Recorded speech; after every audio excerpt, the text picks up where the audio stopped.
今晚去心齋橋呢，就食呢個牛舌之檸檬試下啦。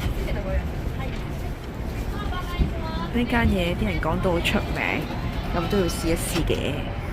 入到嚟睇下個咩料先，免費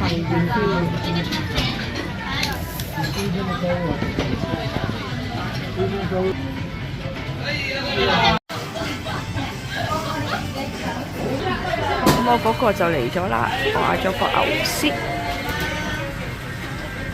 跟住再嗌多咗個三色嘅牛舌，唔同種嘅牛舌，試下睇下有冇食先。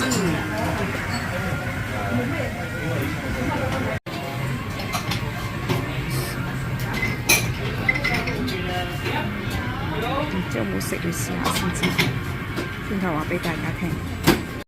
咁頭先食完嗰個牛舌之檸檬之後呢，我自己覺得呢，就係仙台牛舌呢應該薄切呢嗰啲會好食啲，因為佢係用炭火燒嘅。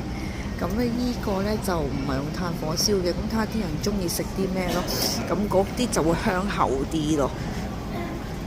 咁如果大家想試嘅話，都可以再試下嘅過嚟。不過佢預約呢，都起碼要過兩個禮拜前預約嘅，喺網上邊，因為佢會敷晒嘅。咁我頭先都冇預約到噶啦，都係 walk in 行過嚟，其實好快，10零分鐘就已經入到去啦。